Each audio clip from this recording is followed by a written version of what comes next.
de cette composante, évidemment, une composante vitale de l'économie dans sa globalité mondiale que s'articulera l'essentiel de ces différentes interventions que nous allons entamer dans quelques instants. Je n'exagère pas, évidemment, quand je parle de vital, quand j'utilise ce mot, au regard de ces 95% d'unités créatrices de nouveaux emplois considérables au sein de l'OCDE, l'Organisation de coopération et de développement économique, 99% dans l'Union européenne, tendance à peu près similaire dans les pays du Maghreb, au Maroc, les PME, par exemple, qui constituent près de 95% du tissu productif, et elles contribuent à 40% des investissements privés et à 30% des exportations.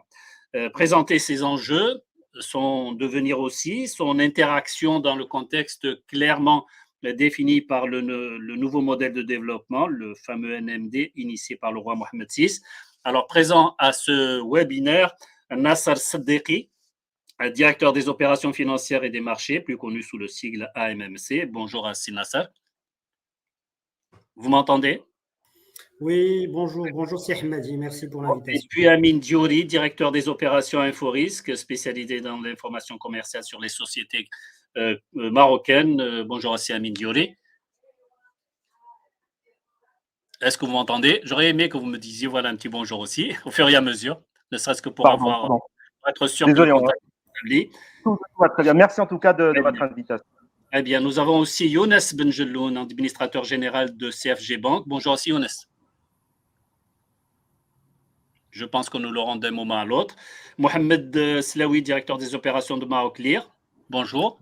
Bonjour à tous. Merci Tarek pour Senhaji, l'invitation. directeur général de la Bourse de Casablanca, enfin. Bonjour, c'est Tarek. Bonjour. Mohamed Hourani est également avec nous. Vous êtes à la tête de l'Association marocaine des entreprises faisant appel public à l'épargne. Je rappelle que M. Hourani a été à la tête de la CGM de 2009 à 2012, me semble-t-il. Vous me corrigerez éventuellement si je me trompe. Question générale pour bien poser un peu le thème qui nous intéresse, qui est à l'ordre du jour. Qu'est-ce qu'une PME aujourd'hui, une PME en 2022 au Maroc? La question est générale. Qu'en est-il aujourd'hui? Écoutez, je la pose directement à Amine Diouri. Oui, merci beaucoup pour la question. Bon, en fait, c'est vrai qu'on va parler PME pendant la prochaine heure et il est important dès le début de clarifier les choses. Alors, de manière traditionnelle, une PME s'entend comme une entreprise réalisant entre 10 et 200 millions de dirhams de chiffre d'affaires. Alors, dans le cadre de la bourse, et c'est l'objet des discussions que nous avons eues par le passé, cette définition est élargie et nous parlerons d'entreprises pouvant atteindre jusqu'à 500 millions de dirhams de chiffre d'affaires. Alors, une fois qu'on a clarifié la définition, j'ai regardé au niveau de nos plateformes justement combien il y avait de ces PME et on en a trouvé 11 900 qui correspondent à cette définition au sens élargi, c'est-à-dire 7% des entreprises marocaines.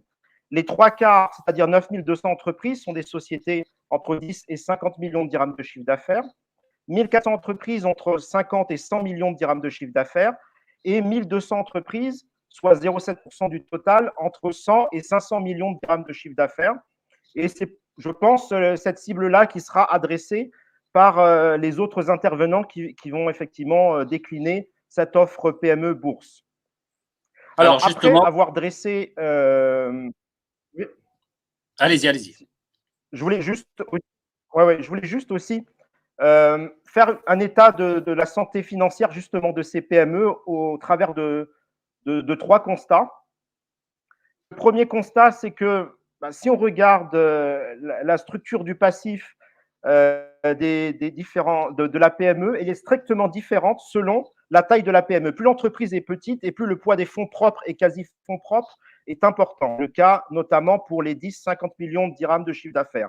Inversement, pour les grosses PME qui font entre 100 et 500 millions de dirhams de chiffre d'affaires, comme elles ont accès à plus de ressources, le passif est mieux réparti entre les fonds propres, quasi-fonds propres, dettes financières et dettes d'exploitation et qui sont plus ou moins bien réparties. Et donc, tout ça fait que pour les grosses PME, on a par exemple un ratio d'endettement de l'ordre de 48% contre 27% seulement pour les 10-50 millions de dirhams de chiffre d'affaires. Ça, c'est le premier constat. Le deuxième constat, c'est que en termes de croissance de chiffre d'affaires, parce que c'est aussi ça qui nous intéresse, la dynamique, sur la période 2018-2020, Donc, les entreprises entre 10 et 100 millions ont globalement vu leur chiffre d'affaires baisser. En revanche, les entreprises entre 100 et 500 millions de dirhams de chiffre d'affaires, elles ont vu leur taux de croissance progresser légèrement de 1,7% de taux de croissance pour atteindre un chiffre d'affaires consolidé de 252 milliards de dirhams, avec un focus sur les 200-500 millions de dirhams de chiffre d'affaires qui ont progressé plus que les autres. Par contre, en termes de marge nette, de rentabilité nette, ce segment a plus souffert de la crise puisque la marge nette a baissé pour atteindre 2,4%, et donc une légère dégradation de la rentabilité nette. Et la troisième chose que je voulais dire en termes de constat, c'est assez marquant, 7% des entreprises marocaines, je l'ai dit, pour les PME, mais c'est quand même 48% de la masse salariale globale, c'est-à-dire 7% des entreprises, 48% des emplois. Si on veut être précis là-dessus. Et donc, on voit le rôle extrêmement important de la PME marocaine aujourd'hui. Voilà, ça c'est… De quoi souffre aujourd'hui, en 2022, la PME marocaine, d'une manière générale? Et là, je m'adresse peut-être à InfoRisque et qui pourrait peut-être un peu nous décrire un peu les principaux points sur lesquels, en tout cas, qui émergent quand la question est posée à la PME. Alors, je vais vous dire une chose. On constate quand on regarde les chiffres sur près de 500 000 sociétés marocaines, on se rend compte qu'on a 1230 entreprises qui font entre 100 et 500 millions de chiffre d'affaires. Ce qu'on voit concrètement, c'est qu'on a énormément de TPE, beaucoup de PME entre 10 et 50 millions de dirhams de chiffre d'affaires. Et le problème, je dirais, qui se pose généralement, c'est de faire grandir ces entreprises. C'est-à-dire qu'on doit avoir beaucoup plus de PME, beaucoup plus de TPE qui deviennent des PME et des petites PME qui deviennent des grosses et des grosses entreprises par la suite. Et quel est le problème globalement, à mon avis, qui se pose? C'est la question, évidemment, et on va essayer d'y répondre, c'est la question du financement, des sources de financement. Quand j'ai abordé la question justement de la répartition du passif pour les PME marocaines, selon que ce soit une PME entre 10 et 50 millions de dirhams de chiffre d'affaires, on voit que les fonds propres et quasi-fonds propres sont plus que majoritaires. Parce que justement, l'accès notamment aux autres sources de financement, notamment le financement dette bancaire, est un peu plus compliqué, alors que c'est beaucoup moins le cas, par exemple, pour les grosses structures qui font entre 100 et 500 millions de dirhams de chiffre d'affaires. Donc, ce n'est pas simplement, évidemment, une question de financement, mais le financement est une problématique majeure pour une majorité de nos PME aujourd'hui. Sehourani, vous reconnaissez un peu quelques problématiques rencontrées à travers, en tout cas, la description faite il y a un instant?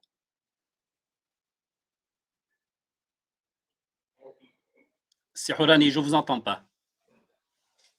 Vous m'entendez là? Oui, là, oui. Très bien. Donc, je disais effectivement, je dois aussi confirmer que la PME constitue, je dirais, le plus gros de notre économie en termes de pourcentage en nombre de sociétés. Plus de 95% de nos sociétés sont des PME. On a vu un peu le rôle qu'ils jouent au niveau de l'emploi, de la création de richesses, etc. Effectivement, il y a un certain nombre de problèmes aujourd'hui dont souffrent les PME. Il y a bien sûr le financement, certes, c'est un des problèmes que nous allons, Inch'Allah, discuter aujourd'hui dans ce webinaire, mais ils ont d'autres problèmes qui sont liés aussi au financement. En termes de structure, ils ne sont pas toujours dotés d'une direction financière, ils ne sont pas toujours dotés d'une direction des ressources humaines.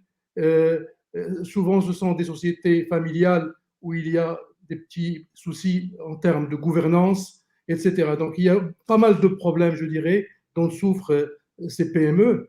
Et je pense qu'aujourd'hui, on ne peut plus continuer comme ça. Il faut absolument que les PME se rendent compte qu'ils sont capables de se développer, qu'ils sont capables d'atteindre d'autres niveaux de chiffre d'affaires et de rentabilité qu'ils ont aujourd'hui. Donc, il suffit qu'ils aient une bonne vision, qu'ils aient une bonne stratégie. Et je pense que la problématique de financement, qui est effectivement une problématique aujourd'hui, va se résoudre d'elle-même. Et surtout, donc, une bonne gouvernance, de la transparence dans les comptes, etc. Et ça permet à ces entreprises d'accéder à des sources de financement qui peuvent être très, très intéressants. Et je pense notamment à tout ce qui est appel public à l'épargne. Si Senahaji à la bourse de Casablanca sans une bonne gouvernance, la PME n'a aucune chance? Effectivement, alors vous avez branché un sujet qui est très intéressant, qui est le diagnostic du nouveau modèle de développement. Alors le nouveau modèle de développement, il dit quelque chose de très simple, qu'on dit beaucoup d'autres études par ailleurs, c'est que l'emploi est amené par les entreprises en croissance. Il n'est pas amené par les entreprises étatiques, il n'est pas amené par les grandes entreprises, il est amené par les entreprises en croissance. Et en raisonnant d'un point de vue purement mathématique, la croissance qui va être générée par des PME et les emplois qui sont générés par les PME, corollairement, seraient beaucoup plus intéressants que ceux qui sont générés par les autres types d'investissements. D'autant plus que c'est des entreprises qui doivent être agiles. Mais avant tout, le nerf de la guerre, le point de gravité, on a en physique un point qui s'appelle le point de gravité. Si votre base ne repose pas sur ce point de gravité, eh bien, vous échouez. C'est pareil, le point gouvernance pour une entreprise, s'il n'est pas assis sur de bonnes bases, tôt ou tard, vous aurez des problèmes. Ça, c'est quelque chose qu'on l'a vu par toutes les études, que ce soit dans notre économie ou dans d'autres. Donc, effectivement, le point gouvernance est un point très important, mais également le point accompagnement. Si vous voulez des entreprises agiles, vous devez avoir un financement agile. Et c'est pour cela que la démonstration, si vous le voulez bien, du nouveau modèle de développement est très claire. Si on veut avoir des entreprises en croissance, nous devons avoir beaucoup plus d'entreprises qui sont introduites en bourse, parce que la bourse, c'est le moyen le plus agile pour accompagner la croissance des entreprises. Et je voudrais un peu titiller nos intervenants. Vous avez parlé de Qui en Sihorani. particulier? Qui en particulier? Ben justement, vous avez parlé de Sihorani avec plusieurs rôles, mais vous n'avez pas dit qu'il était le président d'une entreprise cotée, et une entreprise qui a su être agile et surtout qui a bien bénéficié tabakallah, de la bourse. Donc j'aimerais bien titiller Sihorani pour qu'il nous dise cette relation d'amour, que je dirais presque, entre les entreprises en croissance et entre les investisseurs boursiers qui l'adoptent. Merci.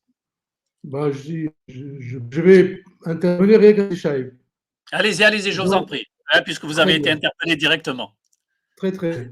En fait, je dois juste rappeler que HPS, quand elle a été créée en 1995, nous étions un groupe de copains, 4 cofondateurs. Évidemment, nous avons compté sur nos propres fonds pour financer l'entreprise. Et puis très vite, après 7 ans exactement, on a ouvert notre capital à des capitals risqués. On a deux investisseurs qui sont rentrés dans notre capital, chacun 12,5, donc 25% pour les deux. Et on a réussi à l'époque à lever 40 millions de dirhams, qui nous a permis de financer notre croissance. Et puis en 2006, on a opté pour une des options qui était prévue dans la investisseurs, donc ils sont sortis par la bourse. Donc on a introduit HPS à la bourse de Casablanca en décembre 2006. Et effectivement, nous, on a vécu une expérience assez difficile, je dois le reconnaître, notamment en termes de communication. Nous étions obligés dans la note d'information de parler d'un certain nombre de choses qu'on n'a pas l'habitude de divulguer à l'extérieur, notamment pour nos concurrents. Et puis, on était très, très gênés. Et puis après, avec l'exercice, on s'est rendu compte que, bien au contraire, le fait d'être obligé de publier un certain nombre de choses sur l'entreprise vous oblige à être bon en termes d'image. Et donc, ça vous motive à être encore meilleur, à améliorer, donc à mettre en place des normes internationales, des standards, des certifications, etc., etc. Et aujourd'hui, on est très content de tout afficher pratiquement sans aucun problème. Bien au contraire, ça devient un argument qui nous distingue par rapport à nos concurrents qui ne sont pas cotés en bourse. D'ailleurs, on l'utilise dans l'argumentaire commercial. Et donc, aujourd'hui, c'est une très, très belle expérience et je la souhaite à toutes les PME de notre pays. Justement, est-ce que le cheminement a été le même, par exemple, pour Maroclear? Là, je m'adresse directement à Mohamed Slaoui. Alors, bien évidemment, on est tous d'accord sur le diagnostic des problématiques qui se posent aujourd'hui face à la PME. Donc, le premier qui vient en tête, c'est le financement, bien entendu, et il y a aussi la problématique de la gouvernance. Moi, ce que je voulais juste ajouter par rapport à cela, c'est que je dirais qu'une bonne gouvernance n'est pas forcément un préalable pour qu'une PME puisse accéder au marché des capitaux. pour la simple raison que l'ensemble des acteurs du marché et spécialement la bourse, dans leur approche, dans la préparation des offres qui sont spécifiquement destinées à ces PME, il y a un volet accompagnement, justement pour améliorer la gouvernance. Il y a même, je pense que M. Sanaji en parlera mieux que moi, il y a plusieurs programmes qui prévoient carrément de former ces entreprises de façon à ce que toutes les conditions nécessaires pour qu'une bonne gouvernance soit installée sont là. Donc, finalement, la gouvernance, c'est pas quelque chose d'insurmontable. C'est même pas un préalable nécessaire. Il y a toutes les mesures d'accompagnement sont prévues pour que justement ces difficultés-là, s'il y en a chez une PME, soient aplanies au préalable. On évoquera il y a un instant, on va rentrer dans justement le développement de ces programmes. Et là où, à votre tour, vous avez interpellé Sissana Haji pour la bourse de Casablanca, mais j'aurais aimé entendre si Younes Benjeloun, là aussi, on a beaucoup entendu parler du cheminement des uns et des autres. On a parlé de gouvernance. Est-ce que vous partagez ce point de vue qui a été évoqué par les uns et par les autres? Oui, évidemment que je partage tous les points qui ont été évoqués à ce stade. Maintenant, moi, j'aimerais bien prendre une ou deux minutes, si vous permettez, et je me mets à la place d'une PME.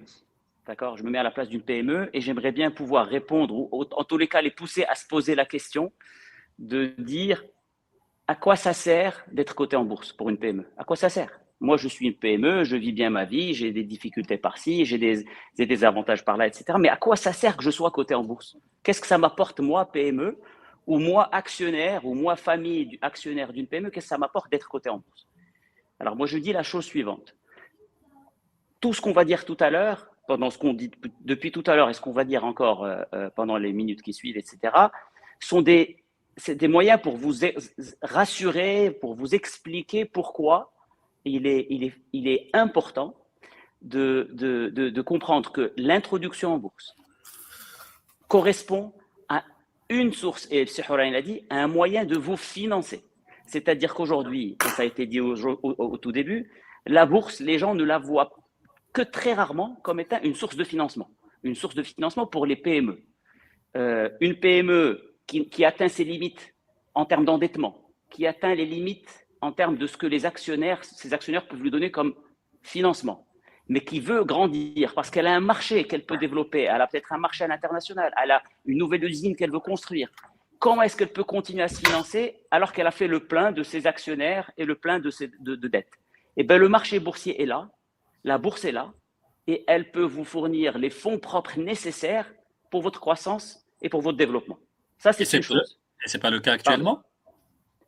Ce n'est pas le cas des sociétés non cotées, c'est le cas des sociétés cotées. Les sociétés cotées, elles, peuvent aller chercher de l'argent à la bourse de Casablanca, soit lors de la cotation, soit quelques années après la cotation, elles peuvent encore lever de l'argent à la bourse de Casablanca en fonction de ses propres besoins.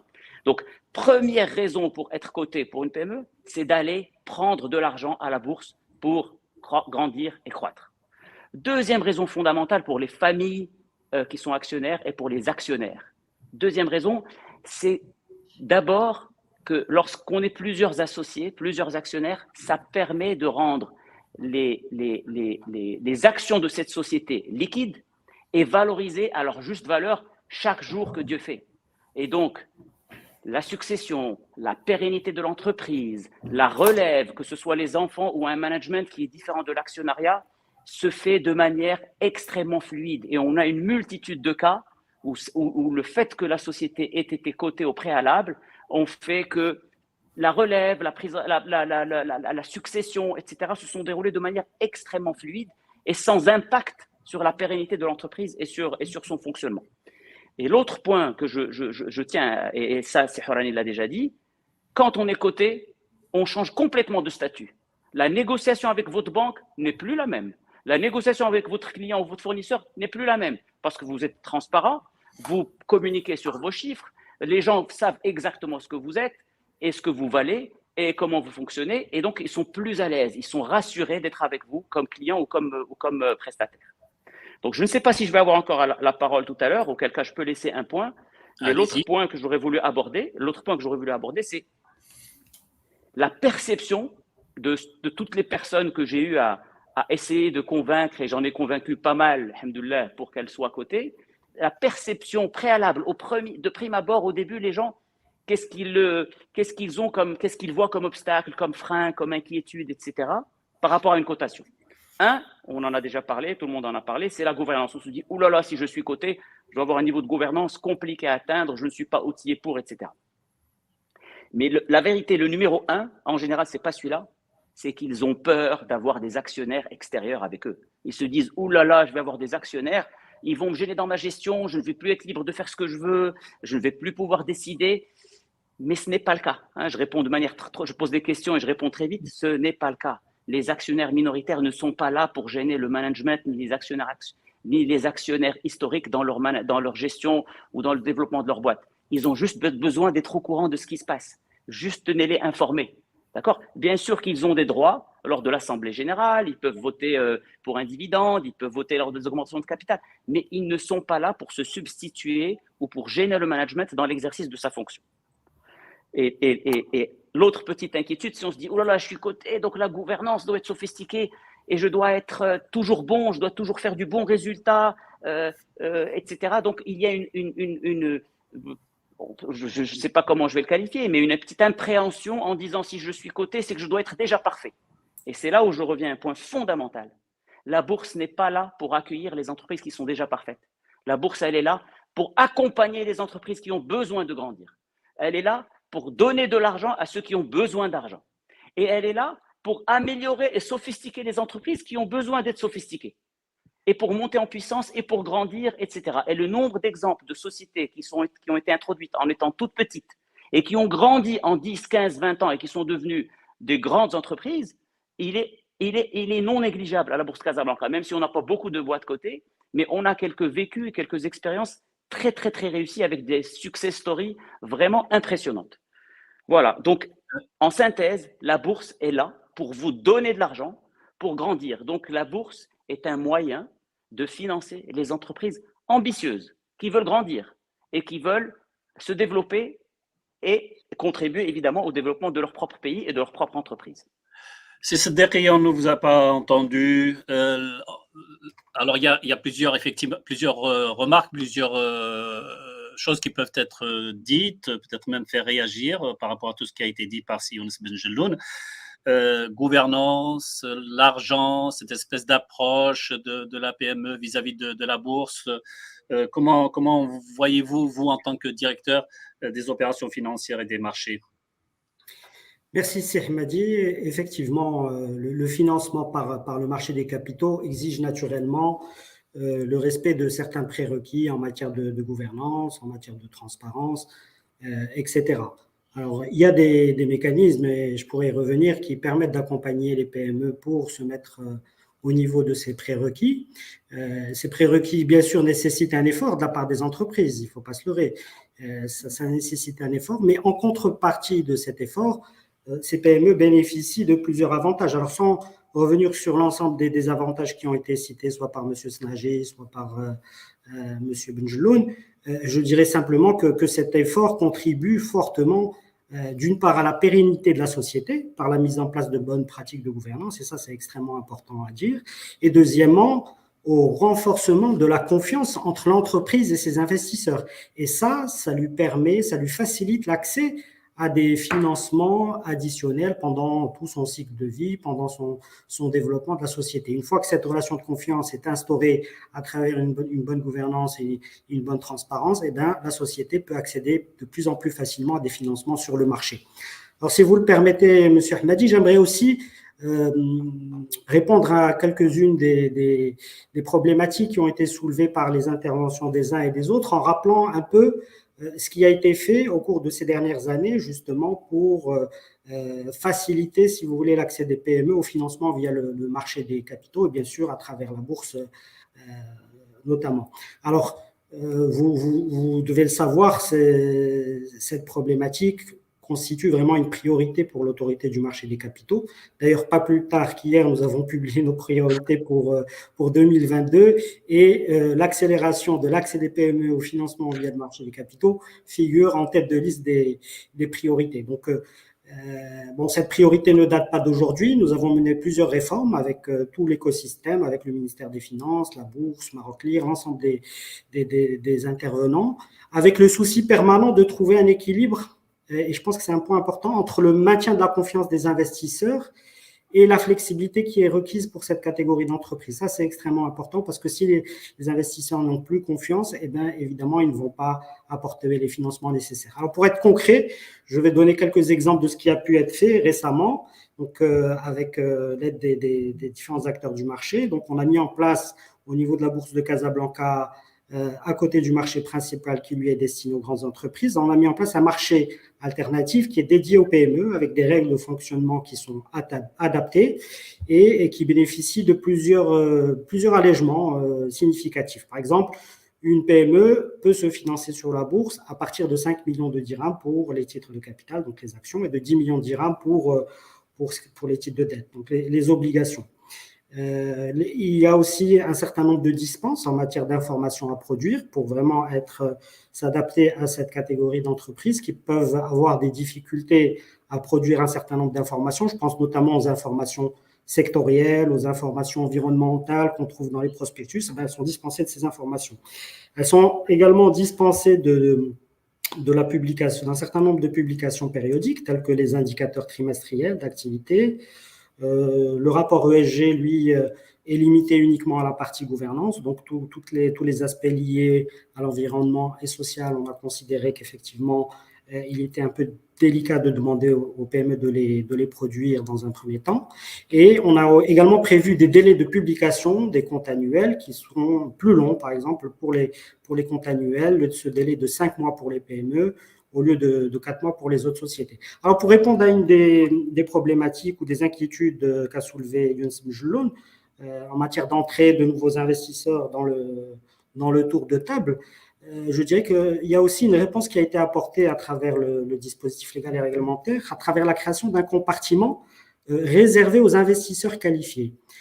C'est un compartiment comme les autres à la Bourse de Casablanca, mais sur lesquels interviennent uniquement les investisseurs qualifiés. Et donc là, ça permet en quelque sorte de répondre à cette inquiétude, en s'introduisant sur ce compartiment, on est entouré uniquement d'investisseurs professionnels qui connaissent bien le fonctionnement de la société, qui connaissent bien les règles du jeu, et donc on n'est pas, entre guillemets, embêté par de très nombreux investisseurs qui peuvent poser des questions qui ne sont pas toujours adaptées à cette catégorie d'entreprise. C'est Ben Jelloun, vous avez été convaincu par ces décrets? Évidemment, on travaille la main dans la main, on travaille ensemble avec l'autorité de marché, donc c'est évident. Mais moi, je voulais juste rassurer par rapport à ça. Ce que dit ce décret est important, et je voulais juste rassurer les gens que ce qui est demandé n'est pas une montagne insurmontable. Moi, ça demande un petit effort, et ça a été dit. Et ce petit effort, on a rarement eu une situation où une entreprise de taille moyenne, une PME, a vu que c'était impossible pour elle d'atteindre le minimum, le minimum syndical ou le minimum réglementaire de reporting, de remontée d'informations et de partage d'informations. Là où je voulais insister, c'est que ces actionnaires ne sont pas là pour s'immiscer ni de près ni de loin dans la gestion de l'entreprise. Donc, ils ne sont là ni pour déranger les actionnaires historiques, ni pour déranger le management. Donc, ce n'est pas une inquiétude au quotidien. Ces gens ont des rôles, etc. Et ce que dit CSDR, c'est une sophistication, c'est une nouvelle sophistication qui fait que pour certaines entreprises où il est peut-être difficile d'aller convaincre monsieur tout le monde, on va chercher à convaincre uniquement des investisseurs professionnels qualifiés et qui vont être plutôt des accompagnateurs, d'accord, qui vont être plutôt des accompagnateurs le temps que l'entreprise monte en puissance pour qu'elle puisse s'adresser au grand public au sens large. Mais c'est un niveau de sophistication qui peut être un tremplin vers le grand marché qui est ouvert à tout le monde. Est-ce que le profil de la PME a changé au cours des dernières années? Là, c'est une question que je pose directement à Sehorani. Sehorani, j'ai précisé tout à l'heure que vous aviez occupé le poste quand même vous étiez patron des patrons. Est-ce qu'à l'époque, la PME se présentait comme elle se présente aujourd'hui? Il y a eu beaucoup de progrès, c'est certes. Il y a beaucoup de progrès, beaucoup plus, je dirais, de facteurs favorables en termes d'environnement. Je me rappelle, par exemple, quand nous avions créé notre société, en termes de contrôle de change, on avait droit à 20 000 dirhams sans autorisation par an. Alors que le premier salon auquel on avait participé, on avait besoin de 120 000 dirhams, ne serait-ce que pour les frais du salon. Donc aujourd'hui, Dieu merci, on n'a plus de contraintes à ce niveau-là. Il y a un écosystème aussi qui est capable d'accompagner les PME qui n'existaient pas à l'époque. On peut faire appel à des spécialistes dans tous les domaines, etc. Je pense aussi que le pays a progressé en termes, je dirais, de culture d'entrepreneuriat. Les ressources humaines sont également beaucoup plus, je dirais, disponibles qu'avant, etc. Donc, il y a beaucoup de facteurs favorables qui ont permis quand même à ces PME, je dirais, de progresser. Ceci dit, il y a peut-être des blocages psychologiques, si je en a parlé tout à l'heure, on n'a pas envie d'être, je dirais, associé à d'autres personnes. On veut garder la main, on veut décider sans rendre compte à personne, etc. Et cette mentalité est en train de changer. Moi, je peux vous dire, par exemple, vous avez parlé tout à l'heure des investisseurs. Les investisseurs de HPS aujourd'hui, je pense que nous comptons à peu près 45% des investisseurs donc, à la bourse qui sont des étrangers. Ce qui est, je crois, un des taux les plus élevés dans la bourse de Casablanca. Ben, nous avons des contacts avec ces investisseurs. Ils nous posent des questions, on leur répond. Ils nous demandent des choses très importantes pour notre société, pour nous améliorer. Nous les prenons en compte, même si ce n'est pas obligatoire au niveau de la réglementation, etc. Et je peux vous dire, on a parlé aussi tout à l'heure de la réglementation, je dois vous dire, nous comparons par rapport à nos concurrents qui sont cotés au Nasdaq ou autres. Ici, au Maroc, en termes d'exigence et de conformité, c'est vraiment, je veux dire, un jeu d'enfant. Par rapport aux exigences qui existent, par exemple, sur le Nasdaq, c'est extrêmement exigeant. C'est extrêmement exigeant sur tous les plans. Aujourd'hui, bien sûr, le régulateur a le devoir de mettre en place les garde-fous qu'il faut pour que les investisseurs qui viennent investir leur argent dans la bourse de Casablanca aient un minimum d'assurance sur la qualité des entreprises dans lesquelles ils investissent. Et donc, ceci dit, il faut dire aussi que le régulateur doit absolument tenir compte d'un certain nombre de spécificités marocaines, peut-être, qui aujourd'hui bloquent, parce qu'il faut quand même que ça marche. Et puis, on peut améliorer les exigences au fur et à mesure. Aujourd'hui, au niveau d'HPS, je peux vous dire que nous nous imposons beaucoup de choses qui ne sont pas imposées par la réglementation. Et c'est dans notre intérêt. Et en termes, par exemple, de RSE, de responsabilité sociale de l'entreprise, en termes même de comptabilité, etc., etc. Donc, je pense qu'aujourd'hui, les PME marocaines ont un environnement beaucoup plus favorable qu'il y a quelque temps. Il y a des moyens de financement beaucoup plus intéressants, notamment, je pense à la bourse, mais également même au niveau de la dette bancaire. Quand on a une entreprise qui est bien structurée, qui a des comptes clairs, qui a une bonne gouvernance, etc., on ne doit trouver aucun problème à se faire financer, que ce soit dans la bourse ou au niveau des banques, selon le type d'investissement qu'on veut faire et selon le type de financement qu'on souhaite. Donc voilà en gros ce que je veux dire par rapport à votre question. Voilà, donc autant de questions qui sont posées directement. Quels seraient éventuellement les éléments de réponse, cette fois-ci de la part de Sissène Haji, au nom de la Bourse de Casablanca? Merci. Merci pour cette opportunité. Donc, premièrement, je voudrais faire une réponse très courte et puis après une réponse plus adaptée. Donc, la réponse très courte, c'est que la Bourse de Casablanca est accessible aux PME et nous sommes là pour vous accompagner. Ça vous coûtera 0 dirham de contacter la Bourse de Casablanca ou éventuellement vos banques conseils. Mais en tout cas, je veux vous assurer que moi-même, je suis disponible sur les réseaux sociaux. Si vous m'envoyez un message, je viendrai vous voir. Donc, tout ça pour dire, et ça vous coûtera 0 dirham. Donc, la première des choses, effectivement, la première difficulté, c'est que les gens pensent que la bourse de Casablanca est inatteignable, que la bourse de Casablanca n'est pas pour moi, la bourse de Casablanca est pour une grande entreprise. Donc, je vais vous donner quelques chiffres rien que pour l'illustrer. Les plus petites levées de fonds sur le marché de la bourse de Casablanca ont été de 16 millions de dirhams, 22, 26, 27 et 30 millions de dirhams de la part de PME. Nous avons un peu moins de 10 entreprises qui comptent moins de 100 employés. Donc clairement, la PME est la bienvenue, mais nous souhaitons en avoir plus. Après, je voudrais commenter effectivement les différentes perceptions. Et plutôt que de parler théoriquement, je vais donner des exemples d'entreprises que j'ai rencontrées, comme Sehorani. C'est des gens qui ont coté leur société à la Bourse de Casablanca et qui me parlent de leur histoire. Donc, la première chose, c'était cette histoire de perte de contrôle, de combien ça va me coûter. Alors, je voudrais rappeler que le financement en capital, c'est un financement à taux zéro.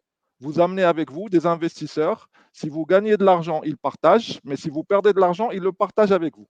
Donc, ce sont des gens sérieux. Et comme aimait bien dire à quelqu'un, je préfère un bon gâteau que je partage avec les autres plutôt qu'un mauvais gâteau que je mange tout seul.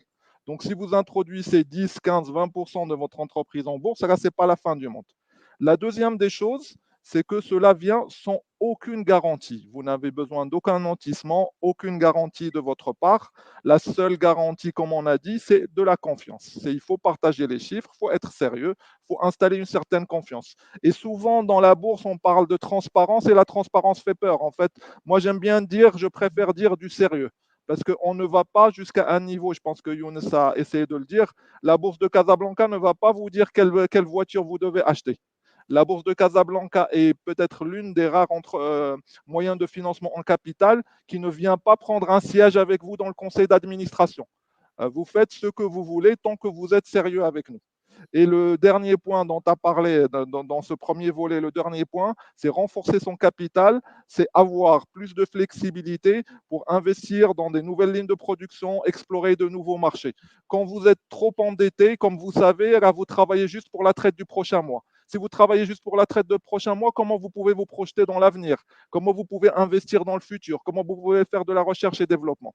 Donc, fais rentrer avec toi des gens qui vont porter avec toi le fardeau et qui vont l'alléger et qui vont te permettre de beaucoup mieux gérer ton entreprise. Donc, ça, c'est le premier volet. Le deuxième volet, je pense qu'on en a parlé, c'est en termes de pérennité, institutionnalisant l'entreprise, être crédible avec vos partenaires. Je vais donner deux exemples très rapides. J'en ai beaucoup, mais je vais donner deux exemples très rapides. Je suis allé voir une entreprise cotée. Ils m'ont dit, Walid Rahman, quand il a été décédé, la passation de l'entreprise s'est faite en 2 clics de bouton pour chacun des 2 enfants. Un clic vers le premier, un clic vers le deuxième. Ça n'aurait pas été une société cotée, le commissaire des apports, il faudrait rentrer dans la valorisation, il faudrait appeler tous les héritiers, etc. Donc, d'un point de vue pérennité, c'est dommage. Il y a beaucoup de très belles PME marocaines. Une fois que le père de famille disparaît, l'entreprise coule au bout d'un moment. Donc, l'introduire en bourse, c'est quand même un grand gage de pérennité par rapport à son entreprise. Le troisième point, c'est la flexibilité. Avec la bourse, vous rentrez en bourse, il y a un chef d'entreprise. Si jamais le cours de l'action ne me plaît plus, ben je peux racheter. Et puis c'est tout. Si le cours de l'action est là, par contre, je peux me financer plus. Et on a un exemple d'une opération en ce moment de Mutandis. Évidemment, ce n'est pas une PME, mais c'est juste pour vous dire la puissance d'avoir l'outil boursier derrière vous. Eh bien, Mutandis, c'est aller acheter le leader des États-Unis dans la sardine en conserve. Et ça, il a pu se le permettre parce que quelques mois plus tard, il est venu en bourse faire une introduction, une deuxième levée de fonds de 300 millions de dirhams qui est aussi importante que la première. Et donc, ça, c'est la flexibilité dont se nourrissent les entreprises. Et donc, la quatrième point et le dernier, après, je vous céderai la parole, mais le quatrième point, c'est que la bourse est le seul outil de financement qui vous donne aujourd'hui, dans votre valeur, la valeur future que vous allez réaliser. En d'autres termes, si vous êtes une entreprise, je prends un exemple puisqu'il est avec nous, si on prend HPS, quand elle gagne un marché à Singapour, eh bien les investisseurs boursiers se disent s'il a gagné un marché à Singapour, il va gagner 4 ou 5 autres marchés en Asie du Sud-Est. Donc le prix de l'action va prendre 5 ou 6 fois le prix de ce contrat parce qu'on suppose déjà que le produit est bon et qu'il va se focaliser. Et c'est pour ça que la bourse est au centre du nouveau modèle de développement. Parce que pour les entrepreneurs qui ont confiance en eux, qui sont volontaires, qui veulent de la croissance, il n'y a pas meilleur outil parce que c'est un outil agile et c'est un outil qui pousse à la croissance et à l'amélioration. Et je finirai par ce point parce qu'effectivement, on a beaucoup parlé de la peur, de la perte de contrôle. C'est tout à fait le contraire. personne ne vient vous dire ce que vous allez faire dans votre conseil d'administration, mais en plus, comme l'a dit un chef d'une entreprise, un chef d'entreprise coté, depuis que je suis coté, je dors mieux la nuit parce que quand il y a un problème, il y a le marché qui m'alerte. Et je finirai là-dessus. C'est Benjeloun, votre réaction? Est-ce qu'à partir de ce soir, vous allez mieux dormir la nuit? Ah ben moi, je dors très bien. Hein, je dors très bien, sachant que j'ai réussi, alhamdoulilah. Bien, je pense qu'on va retrouver dans un instant. Le CFG Bank ont des succès. Allez-y, allez-y. Pas uniquement lors de la. Vous avez perdu quelques petites secondes. Allez-y, reprenez. Ah d'accord, pardon. Je disais que je dors sereinement parce que au sein de notre banque, on a réussi à introduire plusieurs sociétés en bourse. Et alhamdoulilah, ça a été un succès lors de l'introduction. Mais ce qui est important, c'est le succès pendant les années, voire les décennies qui ont suivi les introductions en bourse de certains groupes et de certaines sociétés familiales. Il me restait peut-être un petit point que j'aurais voulu aborder, qu'on a très peu abordé et qui sont peut-être liés, c'est celui de la valorisation d'une entreprise. Une entreprise cotée a une valeur de marché qui est la meilleure valorisation possible et imaginable tous les jours que Dieu fait. Cette valorisation permet quoi? Elle permet aux entreprises, d'abord à l'actionnaire de l'entreprise, d'avoir un patrimoine qui est valorisé au jour le jour. Ce patrimoine devient liquide. Ça veut dire quoi liquide? Ça veut dire qu'il peut y avoir ce qu'on a dit, la succession, le partage, etc. Mais surtout, ça permet aussi d'utiliser ce moyen qui devient une action liquide pour faire une acquisition d'une autre boîte, d'une autre entreprise.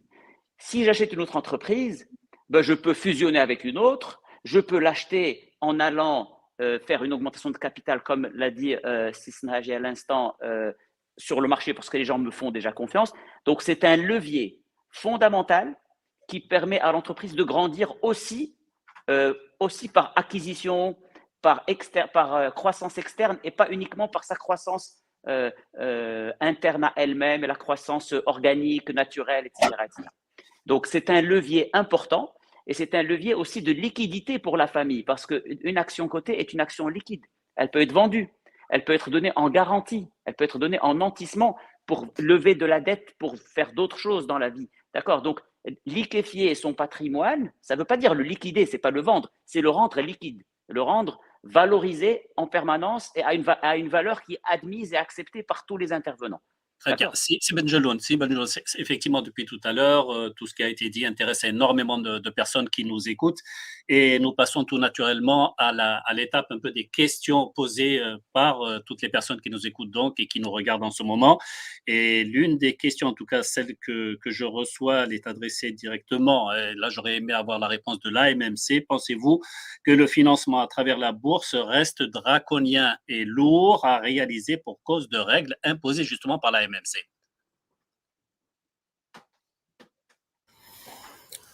Écoutez, je pense avoir répondu, en tout cas partiellement, à la question tout à l'heure. Je disais justement qu'il y avait des réformes importantes qui ont été mises en place ces dernières années pour vraiment faciliter l'accès des PME au marché, que ce soit en termes de conditions d'accès, que ce soit en termes d'information post-introduction en bourse.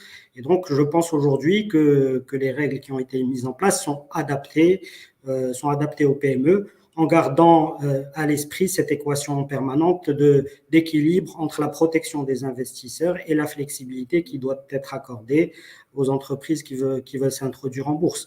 Et donc, au-delà justement de ces conditions réglementaires, etc., aujourd'hui, on a travaillé avec l'ensemble une bonne partie des acteurs du marché pour essayer de trouver des mesures qui ne relèvent pas du réglementaire, mais qui pourraient inciter davantage les PME à venir se faire financer sur le marché boursier. Et on a notamment lancé cette offre PME dont on a parlé tout à l'heure en décembre dernier, qui repose sur 3 leviers essentiels. Premièrement, une réduction du coût d'accès au marché, en baissant les commissions de 50%, que ce soit au niveau de la MMC, la Bourse de Casablanca, Maroc Lire, la PSB.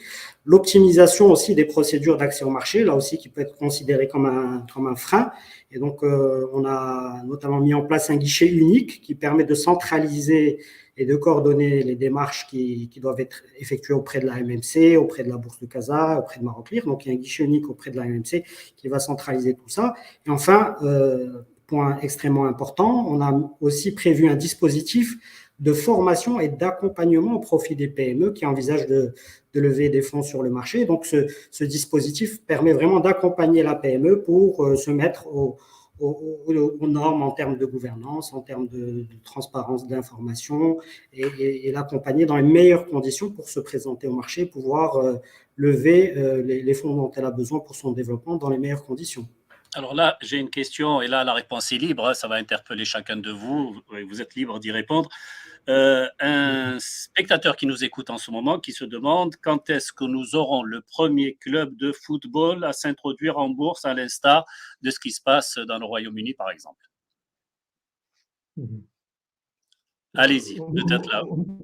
Moi, je pense que déjà… Voilà, toutes les personnes qui ont aussi bien des affinités boursières que footballistiques. Moi, je pense qu'aujourd'hui, le Maroc est dans une phase pour justement mettre en œuvre la loi sur les entreprises donc, sportives plutôt que les associations qui existent aujourd'hui. Donc, il y a aujourd'hui des exigences de la Fédération royale marocaine de football, par exemple, qui a déjà poussé les clubs à créer leur propre entreprise. C'est en train de se mettre en place. Donc, je pense que, première chose déjà, il faudrait que ces entreprises prennent place, soient créées. Et je pense que la prochaine étape devrait être justement, moi j'ai un club que je préfère, je ne vais pas faire de confidence, parce qu'il peut y avoir des gens qui sont pour l'autre club Casablanca, mais je peux vous dire que nous allons pousser notre club à être, j'espère, le premier à s'introduire en Casablanca.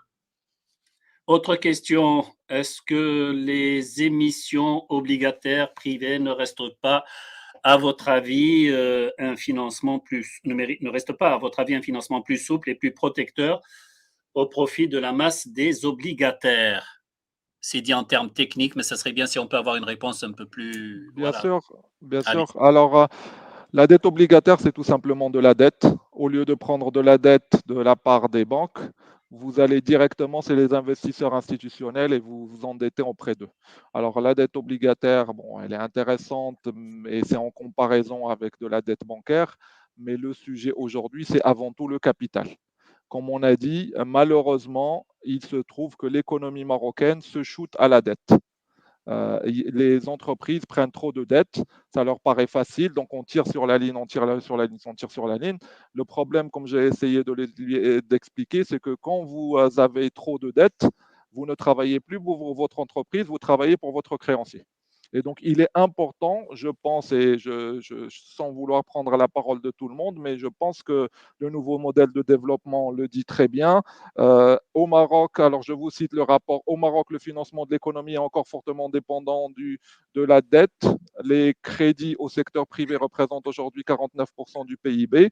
Cependant, une structure financière lourdement dépendante de l'intermédiation de crédit pourrait s'avérer pénalisante sur le long terme. Donc, arrêtons de nous shooter à la dette et essayons de travailler sur le capital, de renforcer le capital, mettre un peu de muscle, ça nous permettra d'aller plus loin. Une réponse… Je peux apporter un complément ?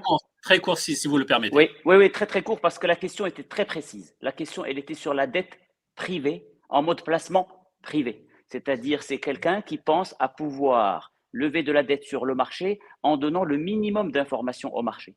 Oui, elle existe, mais elle existe pour les gens qui sont les plus sophistiqués et les plus transparents. Donc, une première étape serait d'abord d'être coté en bourse pour gagner la confiance des investisseurs, et cette dette est destinée aux investisseurs institutionnels qualifiés. Donc, on ne peut pas brûler les étapes dans la vie des marchés financiers et des étapes les unes après les autres, et on ne peut pas passer d'une entreprise PME dans son activité courante vers une entreprise qui a accès à de la dette privée en mode placement privé. Ce n'est pas possible. Question posée directement à Cédric. Existe-t-il des mécanismes dans la loi de finances qui contribueraient à orienter l'épargne des ménages vers les PME cotées en bourse? Alors, c'est une question qu'il faudrait poser à un fiscaliste, un spécialiste de la fiscalité, mais je dirais qu'aujourd'hui, Mais je dirais qu'aujourd'hui, il y a un mécanisme qui n'est pas dans la loi de finances, mais qui est dans le Code général des impôts, qui a été introduit par une des précédentes lois de finances. C'est le PEA, donc le plan épargne action, qui permet d'investir sur des actions cotées en bourse en franchise d'impôt, donc en respectant un certain nombre de critères, par exemple une détention de ces actions pendant une durée d'au moins 5 ans, avec la taille sur un portefeuille, je crois, j'ai plus en tête le plafond précis, je pense qu'il est de 2 millions de dirhams, ce qui est assez important. Et donc, il permet d'orienter, de drainer de l'épargne vers l'action. Alors, il n'a peut-être pas encore suscité l'engouement suffisant qu'on lui prédestinait, mais je pense que c'est un instrument assez intéressant qui mériterait à être mieux présenté, mieux expliqué pour que les épargnants, un plus large proportion d'épargnants puissent y accéder. Des réponses. Je peux compléter en 5 secondes. Non. Une autre question. Les PME peuvent-elles lever des capitaux d'emprunt sur le marché des capitaux au lieu d'une introduction en bourse? Est-ce que cette opportunité peut exister? C'est ce à quoi j'ai répondu tout à l'heure. On ne peut pas brûler les étapes. On peut difficilement brûler les étapes. Il faut être suffisamment organisé. On peut ne pas être coté et faire des émissions obligataires. Bien sûr qu'on peut. Et ce n'est pas un problème réglementaire ou juridique. C'est un problème de… Il faut être suffisamment connu par le marché pour qu'il puisse vous donner de l'argent. Pour être connu par le marché, ça veut dire qu'il faut être déjà transparent. Il faut déjà accepter de partager de l'information pour que le marché vous donne de l'argent. Or, il est plus facile pour une société cotée d'aller faire de la dette obligataire qu'une société non cotée qui va faire de la dette obligataire, par exemple, ou un financement. Maintenant, si la question est de dire est-ce qu'il y a moyen d'avoir des fonds propres à travers le capital risque, oui, évidemment. Et là, je rejoins ce que disait Sehourani tout à l'heure. Sur les 15 dernières années, il y a eu des évolutions énormes au Maroc. Aujourd'hui, il existe plusieurs capital risqueurs qui peuvent accompagner les sociétés qui n'ont pas encore atteint la taille critique pour être cotées en bourse, mais qui peuvent être accompagnés par des capital risqueurs pendant 4 ans, 5 ans, 6 ans, avant de franchir le pas d'aller vers une cotation en bourse. On écoute la réaction de la Bourse de Casablanca. Non, c'était juste une précision parce que quelquefois il y a une confusion. La Bourse de Casablanca fait partie du marché des capitaux. Exact. C'est tout. C'est tout. C'est tout ce que je voulais dire pour ne pas faire dans la longueur. Hein. Donc ça fait partie d'un dispositif. Nous avons énormément de questions posées justement par beaucoup de personnes qui nous écoutent et qui nous regardent en ce moment. Beaucoup se posent aussi un peu la question sur le corollaire que pourraient avoir peut-être un peu les échanges boursiers et peut-être même la position des PME en cette période de Covid. Où est-ce que nous en sommes aujourd'hui ? Écoutez, je vais prendre la question. Écoutez, la Bourse de Casablanca a clairement montré qu'elle a envie de financer les entreprises marocaines dans un contexte de relance. Alors, il faut reconnaître justement qu'il y a eu, de la part des entreprises marocaines, une certaine résilience justement durant cette période. Absolument. Les entreprises cotées, en tout cas, ont montré des très bons chiffres et la Bourse de Casablanca les a appuyés, puisque l'année dernière, la capitalisation boursière a augmenté d'un niveau record de 100 milliards de dirhams. Nous sommes aujourd'hui à une Bourse de Casablanca de 700 milliards de dirhams. La Bourse de Casablanca a pris une appréciation de plus 18,5%. Et l'entreprise qui a fait appel à notre marché boursier il y a quelques semaines, comme vous le savez, TGCC, a été largement récompensée puisqu'elle a demandé 600 millions de dirhams et il y a plus de 11 200 investisseurs privés qui ont plus un certain nombre d'institutionnels qui l'ont plébiscité et ils étaient prêts à financer 22 fois la taille que souhaitait l'entreprise. Donc la Bourse de Casablanca est prête et elle a envie, et je pense que ça s'entend, nous avons envie de financer plus d'entreprises, nous avons envie de contribuer à la relance économique de notre pays. Nous avons beaucoup de questions. Questions posées à Sissan Haji. Comment lisez-vous la nouvelle disposition de la loi de finances 2022 en ce qui concerne la transformation? Et là, malheureusement, je ne l'ai plus. La transformation, voilà. Je n'arrive plus à retrouver cette question d'un moment à l'autre. On est en train de la redécouvrir. Je vous écoute. La voici, la voilà. Donc, je disais, la question posée à Cécile Nagy, comment lisez-vous la nouvelle disposition de la loi de finances 2022 qui concerne la transformation des associations de microcrédit en sociétés anonymes? Écoutez, comme j'ai eu l'occasion, je pense, de le dire brièvement, mais je voulais dire un peu plus, les marchés des capitaux sont un continuum avec un certain nombre d'instruments et le Maroc a intérêt à ce que tous ces instruments soient fluidifiés pour qu'ils puissent marcher d'une manière efficace. Maintenant, une chose qui est très claire, et je pense que le nouveau modèle de développement l'a bien dit, le développement de la bourse de Casablanca est important pour fluidifier tous les autres outils des marchés des capitaux. En d'autres termes, si on a une bourse de Casablanca qui est dynamique, le private equity va être plus facile puisqu'il va pouvoir accompagner la bourse dans quelques années et l'introduire en bourse. Le microcrédit va pouvoir marcher de meilleure manière puisque nous aurons des entreprises cotées qui vont pouvoir soutenir cela. Donc aujourd'hui, nous pensons que le Maroc doit activer tous les moyens pour soutenir sa PME. Et par rapport à une question un peu plus tôt, je n'ai pas voulu intervenir, mais nous pensons que le financement de la PME doit obtenir certains privilèges de la part des investisseurs personnes physiques, mais aussi de la part des investisseurs institutionnels. Nous, en tant que pays, nous avons intérêt à ce que les financements des investisseurs institutionnels aillent plus vers la PME et pas seulement pour financer la dette souveraine. J'ai envie de dire la dette souveraine, c'est très bien, mais ce n'est pas forcément ça qui va avoir le plus d'impact sur l'économie réelle. Ce qui va avoir le plus d'impact sur l'économie réelle, c'est quand les grandes caisses de retraite, les grandes sociétés d'assurance vont financer la PME. Et donc, c'est dans cette logique que nous encourageons tout ce type d'initiative. Une dernière question posée à Sibin Jeloun. Qu'attendez-vous pour faire rentrer votre banque en bourse?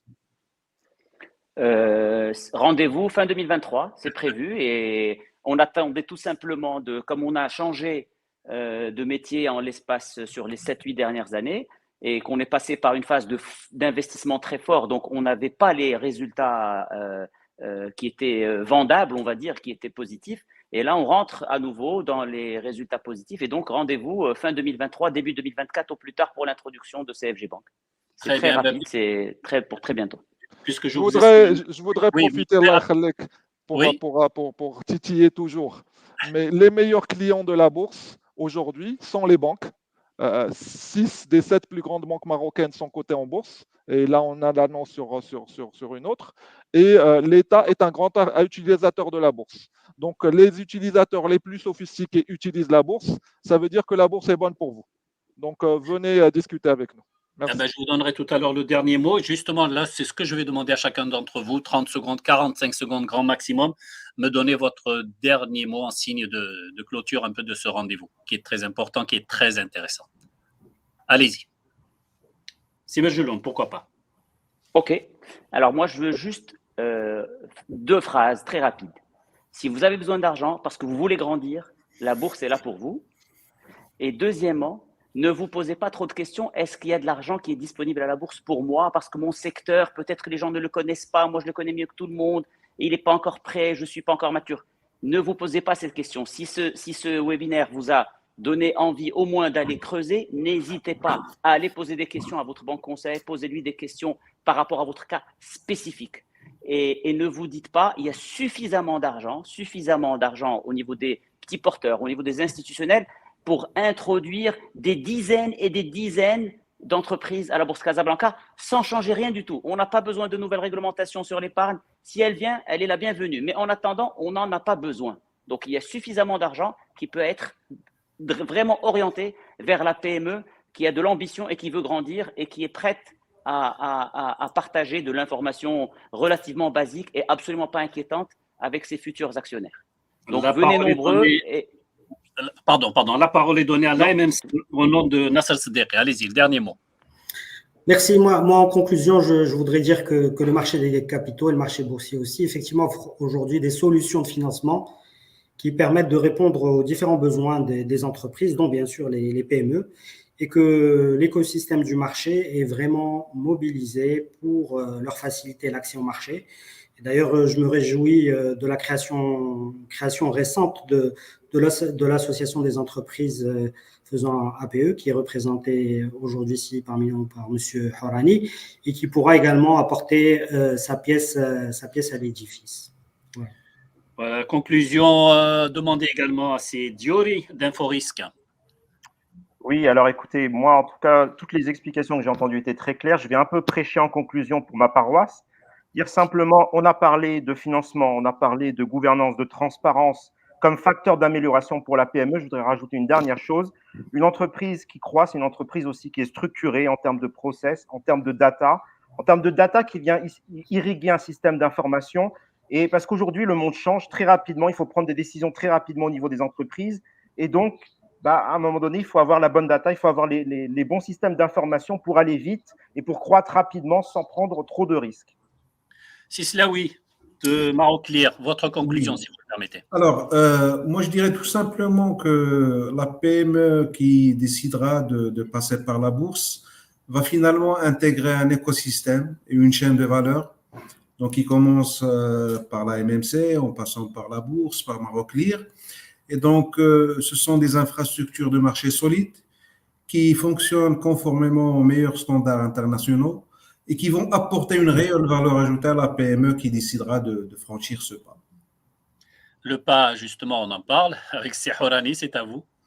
Moi, je vais profiter de ce mot de la fin pour parler un petit peu de l'APE, donc notre jeune association qui vient d'être créée.